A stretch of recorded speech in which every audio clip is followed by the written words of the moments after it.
ഞങ്ങൾ വൈകുന്നേരം കുരിശുമലയിലോട്ട് പോയിട്ടുണ്ടായിരുന്നു. ഞങ്ങളുടെ വീട്ടിൽ നിന്ന് വെറും 4 കിലോമീറ്റർ മാത്രം ദൂരമേ ഉള്ളൂ കുരിശുമലയിലോട്ട്. വൈകുന്നേരം 6:30 ആയപ്പോഴത്തേനും ചെറിയൊരാഗ്രഹം തോന്നി കുരിശുമല ഗസ്തമലിലോട്ട് പോയാലോ എന്ന്.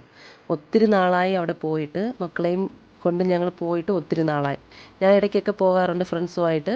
പക്ഷേ മക്കളെയും കൊണ്ട് ചേട്ടനുമായിട്ടൊക്കെ ഞങ്ങൾ പോയിട്ട് ഒത്തിരി ആയതുകൊണ്ട് ഇന്ന് എല്ലാവരും ഫ്രീ ആയിട്ട് വീട്ടിൽ നിൽക്കുകയില്ലേ, നമുക്ക് പോയാലോ എന്നൊരു ആലോചന വന്നു. പിന്നെ ഒന്നും നോക്കിയില്ല, 6:30 മണിയൊക്കെ ആയിട്ടുണ്ടായിരുന്നു വൈകിട്ട്.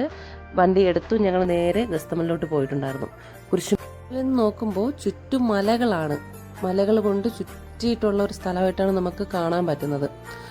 അവിടെ നമ്മൾ നേരെ നോക്കുമ്പോഴത്തേനും കുരിശുമല നെറുകയിൽ നമുക്ക് കാണാൻ പറ്റും, കുരിശ് കാണാൻ പറ്റും. പകൽ സമയത്തൊക്കെ വന്നു കഴിയുമ്പോൾ നന്നായിട്ട് നമുക്ക് കുരിശ് കാണാൻ പറ്റും. അതിനടുത്തായിട്ടുള്ള മാതാമല, പലതരത്തിലുള്ള മലകളുണ്ട് അവിടെ. കുരിശുമല, കൊണ്ടകെട്ടിമല, ഇങ്ങനത്തെ മലകളൊക്കെ ഉണ്ട്. ആ മലകളൊക്കെ നമുക്ക് നന്നായിട്ട് കാണാൻ പറ്റും. നല്ലൊരു പകൽ സമയത്ത് വരുമ്പോൾ നല്ല ഭംഗിയാണ് അത് കാണാനായിട്ട്. ഞങ്ങൾ പകൽ സമയത്താണ് ഫ്രണ്ട്സുമായിട്ട് പോകാറുള്ളത്. പോയി കുറേ നേരം ഇരിക്കും. എൻ്റെ ഫേവററ്റ് സ്ഥലം കൂടെയാണ് ഈ കുരിശുമലയിലെ ഗസ്തമൽ. എത്ര വലിയ സങ്കടത്തോടെയാണ് ഞാൻ അവിടെ പോയിരുന്നാലും പോയി ഒരു 5 മിനിറ്റ് കഴിയുമ്പോഴത്തേനും തന്നെ എൻ്റെ മൈൻഡ് ഒന്ന് ഫ്രീ ആവും. പിന്നെ എനിക്ക് ആ ടെൻഷനോ സങ്കടങ്ങളോ ഒന്നും എൻ്റെ മനസ്സിലോട്ട് കടന്നു വരില്ല. നല്ലൊരു ഫ്രഷ് മൈൻഡായിട്ട് അവിടെ മാറും. എനിക്ക് അത്രത്തോളം പ്രിയപ്പെട്ടതാണ് എൻ്റെ ഈ കുരിശുമലയിലെ ഗസ്തമൽ. അവിടെ പോയിരിക്കാൻ എനിക്ക് എൻ്റെ ഫാമിലിയായിട്ട് പോയിരിക്കാനൊക്കെ എനിക്ക് ഭയങ്കര ഇഷ്ടമാണ്.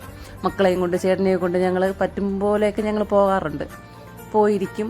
വൈകുന്നേരങ്ങളിൽ കൂടുതൽ പോയിരിക്കും, അല്ലെങ്കിൽ പകലൊക്കെ ഞങ്ങൾ പറ്റും പോലെ പോയിരുന്ന് നമ്മുടെ സങ്കടങ്ങളെല്ലാം ഞങ്ങൾ അവിടെ പറഞ്ഞ് തീർത്ത് മൈൻഡൊന്ന് ഫ്രീ ആക്കിയിട്ട് ഇറങ്ങി വരും. അപ്പോൾ ഇന്നും ഞങ്ങളങ്ങനെ കുറച്ച് സമയം ഇരുന്നു പ്രാർത്ഥിച്ചു. കുറച്ച് നേരം അവിടെ ഇരിക്കാമെന്നൊക്കെ നോക്കിയപ്പോഴത്തേനും നല്ല മഴക്കാറുണ്ടായിരുന്നു. മഴ കുറച്ചൊന്ന് ചാറുന്നുണ്ടായിരുന്നു.